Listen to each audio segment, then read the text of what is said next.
Welcome to Sheepsuit, the home of grazeable Christian thought. Today's brain graze, what is a sheep? Well, okay, I'm going to try to show you what a sheep is. So, I'm going to get down here. There, see? Hope you can see. Oh, well. That's a sheep. Well, not really. It's a sheep suit. There's probably a lot of people who have never been around a real sheep. And if you've ever been around a real sheep, it does make you wonder a little bit, maybe think a little bit about why Jesus called his disciples sheep. It's not all complimentary. I think from Jesus' perspective, the sheep are something helpless to be taken care of. And in the spiritual realm, we are helpless. Something that a shepherd lays down his life for. This is supposedly a pastor's perspective too. Pastor is another word for shepherd. In my life, sadly, I found most of them are not shepherds. They're performers, politicians, office administrators during the week, but not shepherds, not to me.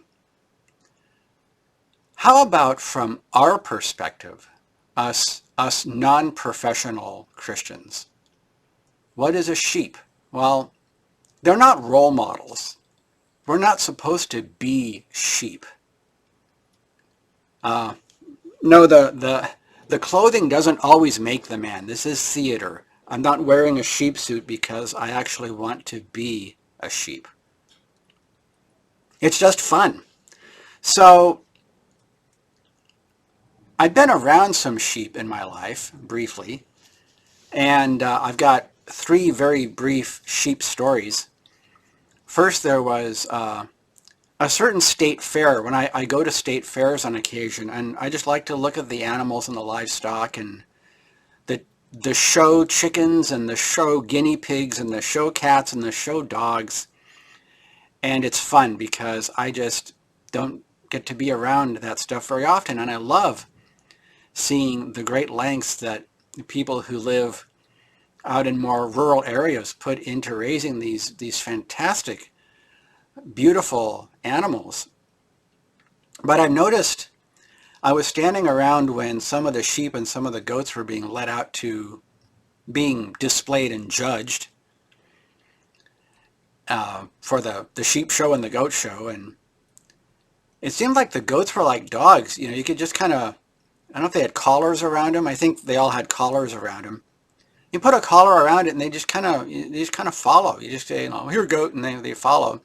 Sheep were nothing like that. I remember them having to be put into headlocks and the little short hairs on their little sheep chins being pulled on. I mean, all kinds of drama just to get a sheep to go where you wanted it to go, when you wanted it to go there.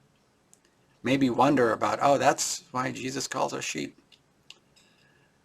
There was another state fair where I found that sheep can be really passive aggressive.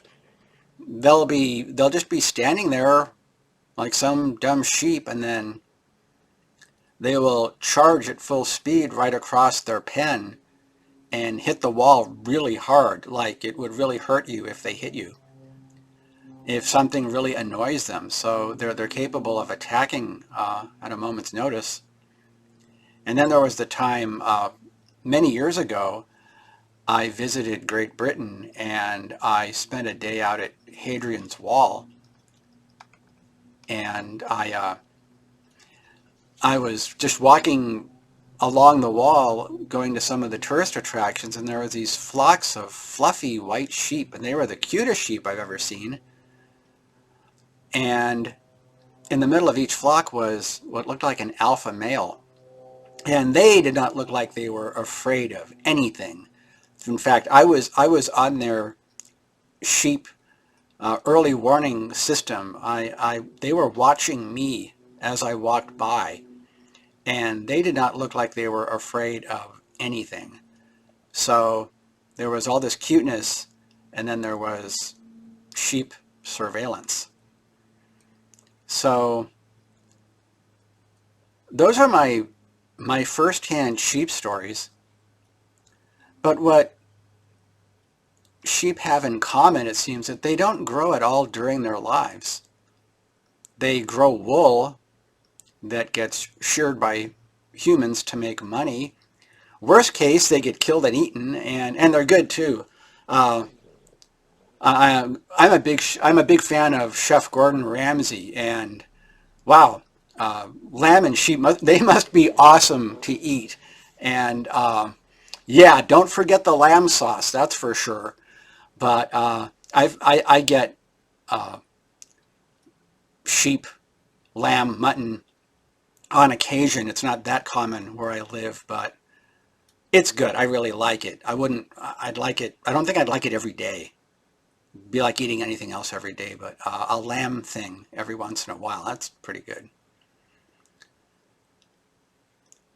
Sadly, I found that to many church leaders, we sheep are just kind of like farm animals to be harvested. We get herded into these big ceremonial processing centers and pound out this entertainment ceremony routine, and then we go and do it next week.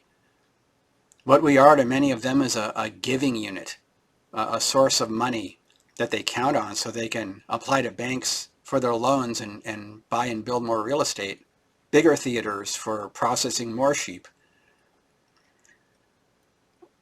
We don't eat the green stuff like real sheep. We grow the green stuff for the church corporations. The corporate church entertainers scrape themselves together. They put on their best face for a couple hours a week, and you'll bring them your tithes and offerings, your green stuff, as if they're priests and Levites, and this is ancient Israel. And then they have a pile of money to wade through each week while they do whatever they want, while you are at your stupid job that you hate, or your smart profession that consumes most of your life, that you must keep that continual education going or you perish. What are you getting out of this?